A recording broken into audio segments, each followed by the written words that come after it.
भारतीय थल सेना और वायुसेना ने चीन से लगे बॉर्डर पर सर्दी के मौसम के लिए तैयारी तेज कर दी है। बॉर्डर पर तैनात जवानों को किसी प्रकार की परेशानी न हो, इसके लिए ऑपरेशन हरकुलस चलाया गया। इस दौरान वायुसेना के मालवाहक विमानों से राशन और दूसरे सामानों को उत्तरी क्षेत्र में पहुंचाया गया। रक्षा मंत्रालय के एक बयान की माने तो 15 नवंबर को चलाए गए इस ऑपरेशन में आने वाली सर्दी के मौसम को देखते हुए जरूरी सामानों को सीमा क्षेत्रों में पहुंचाया गया। पूर्वी लद्दाख के हॉट स्प्रिंग और अन्य सभी टकराव वाले जगहों से सैनिकों की वापसी के संबंध में भारत और चीन के बीच सहमति अभी नहीं बनी है, जिसके चलते ये ऑपरेशन चलाने का फैसला किया गया है।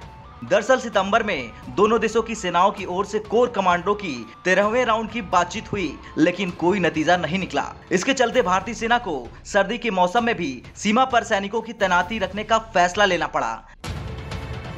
बता दें, सर्दी के मौसम में पूरे इलाके का सड़क संपर्क 4-5 महीने के लिए कट जाता है, जिसके चलते सेना को पर्याप्त राशन और अन्य सामान जुटाना पड़ता है। रक्षा मंत्रालय के अनुसार सेना ने ऑपरेशन हरकुलस के दौरान वायुसेना के C-17, IL-76 और AN-32 विमानों को इस्तेमाल किया। इन विमानों ने पश्चिमी वायु कमान के एक फॉरवर्ड बेस से उड़ान भरी। ऑपरेशन के दौरान इस बात की भी जांच हुई कि जरूरत पड़ने पर वायुसेना कितनी तेजी से सामान बॉर्डर पर पहुंचा सकती है। इससे पहले हाल ही में भारतीय सेना ने 14,000 फुट की ऊंचाई पर अभ्यास किया था।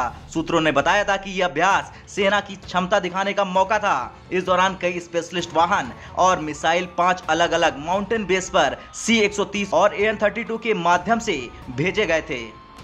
लद्दाख में ठंड के मौसम में तापमान 20 डिग्री से भी नीचे चला जाता है। इस दौरान ऑक्सीजन कॉम्बैट फ्री फॉल का भी अभ्यास हुआ। हवाई सेना ने युद्ध के समय की जाने वाली ड्रिल भी करवाई। 0 से 20 डिग्री सेल्सियस नीचे तक के तापमान और अत्यधिक ऊंचाई वाले दुर्गम क्षेत्र में सैनिकों को पहुंचाना विशेष रूप से चुनौतीपूर्ण था, लेकिन इस दौरान सैनिकों को भारी भार के साथ उतारा गया था ताकि इमरजेंसी की स्थिति में दुश्मनों को पूरी तैयारी के साथ जवाब दिया जा सके।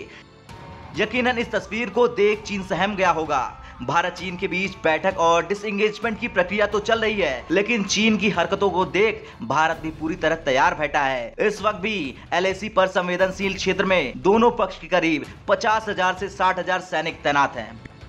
ब्यूरो रिपोर्ट, भारत तक।